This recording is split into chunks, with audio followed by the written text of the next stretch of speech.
All right, today we're diving into a really powerful idea. What if that feeling of chaos and, fragmentation we all see in the world, what if it isn't just things falling apart? What if it's actually the sign of a massive shift, an awakening into what's being called the age of the individual? But, before we get to the empowerment part, let's start with a feeling I think we all know. Just look around. Why does our world feel so fragmented, so full of conflict, and just kind of out of balance? Well, a huge part of the answer, it turns out, is that our systems, they're almost built to be broken. You can see it here. All these different parts of our lives, from our inner world all the way up to the planet, are disconnected. They're operating in their own little bubbles. And the reason for these broken links? It's these invisible programs running in the background of our society, and they're all built on two things: fear and control. All right, so let's dig into that. Because if we really want to get a handle on the huge shift that's happening, we first have to understand the trap we've all been in.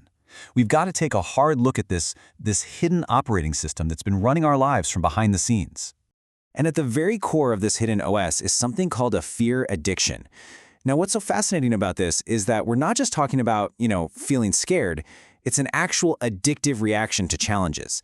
It's this deep, compulsive need to judge everything and control everyone around us.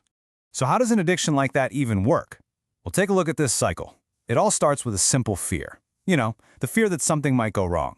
That fear kicks off these repetitive, anxious thoughts. And if you think them enough, over time, those thoughts basically harden into concrete beliefs. And then we act on those beliefs. And guess what happens? We end up creating the very thing we were afraid of in the first place. It is a perfect, self-fulfilling prophecy, and it's all powered by fear. And that fear, it feeds right into another nasty loop, the fear/control addiction cycle. Okay, so we feel fear, and naturally that makes us want to feel safe. Our go-to solution is to try and control things, our lives, our future, other people. But here's the trap, right? Absolute control it's an illusion. It's not real. So when our attempts to control everything fail, and they always do, it just triggers even more fear. And boom, the cycle starts all over again, getting stronger every single time. So you gotta ask, how does a cycle like this get so powerful? Well, it's reinforced by something called the judgment cycle.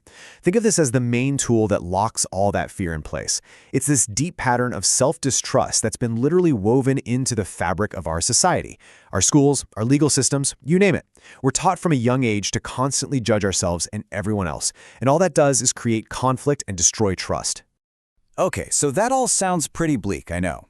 But here's where the story takes a massive, dramatic turn. Because the whole idea here is that we are not just stuck in these cycles forever. We are living through a truly historic inflection point. This is the moment we start breaking free and stepping into a brand new era. An era that's all about the power of the individual.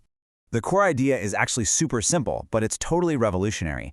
It's that the true, built-in power of a single person to make a difference is speeding up and becoming something you just can't ignore anymore. And look, this isn't just some nice, hopeful thought. It is a real, tangible shift that is happening right here, right now. So how is this happening so fast? Check out this domino effect. It all kicks off with something we take for granted: easy access to tech and information. That leads to more people getting educated, which gives individuals like you and me way more personal power. And what does that power do? It creates rapid world change. That forces all of us to learn from our experiences way faster than ever before, which then just fuels even more transformation. You see? It's this incredible, accelerating feedback loop of empowerment. And this is not some abstract theory, right? Just think about how real this power is in our world today. A single video on a smartphone can expose injustice to the entire planet. One tweet can literally influence millions of people in a matter of seconds. A single whistleblower can take on a massive corporation. One person's story, their voice, now has a reach and an impact that was just, unimaginable even a generation ago. Okay, so that brings us to the big question. If we have all this new power, how do we use it wisely? How do we make sure we don't just fall back into those old fear programs? Well, the answer is we have to upgrade our own internal operating system. And that path forward is called self-sovereignty. So what exactly is self-sovereignty?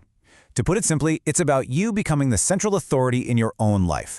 And no, this isn't about being selfish or rebellious for the sake of it. It's about consciously choosing to make your moves from a place of real, internal honesty and self-awareness, instead of letting those old, hidden programs of fear and control keep calling all the shots. And this is a really, really important distinction to make.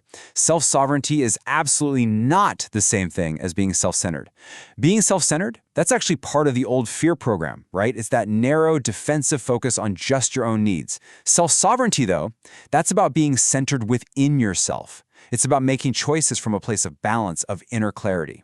This quote really just gets right to the heart of it all. It is our individual power of choice that has the potential to be our salvation, downfall, or something in between. Wow. I mean, at the end of the day, our free will is the whole ballgame. How each of us chooses to use our power doesn't just shape our own little world, it literally steers the collective path for all of humanity. Okay, so if choice is our superpower, then discernment is the skill we have to master to use it well. And what is discernment? It's just the ability to clearly see cause and effect. It's about understanding the likely ripple effects of our actions before we even make them.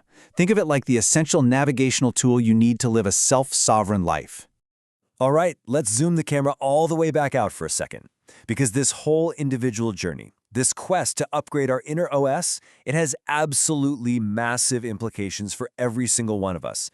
It's literally the engine of our collective evolution. And what you're seeing here is so crucial to understand. This journey of individual growth, it's not a solo mission. As each one of us starts to shift towards self-sovereignty, our intentions, our actions, they ripple out.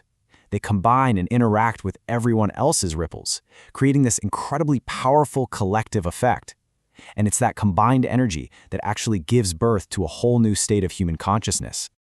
So what's the end game here? What's the goal? Well, there's a technical term for it. Sustained evolutionary cohesive coherence. I know. It's a total mouthful. But just think of it like a giant orchestra. It's about getting all of our human systems, our economy, our governments, our communities, to finally play in tune with the planet and with each other, to create something that's balanced, harmonious, and can actually sustain itself. And of course, building a future like that, it requires some really profound shifts. We're talking about replacing deep-seated fear with radical trust. It means we have to move away from our old extractive take-and-use habits and embrace regenerative designs that actually give back. We'll need a totally new kind of collaborative leadership, a true reharmonization with our planet, a shared commitment to actually understanding how our systems work, and maybe most importantly, a real evolution in the very way we make meaning out of our world. So we end up right back where we started, with a question. But this time, it's not about what's wrong with the world. This time, it's about the incredible power that's right there in your hands. As we step into this emerging age of the individual, and as those old programs of fear and control start to crumble, the only real question left is this: what future are you going to choose to create?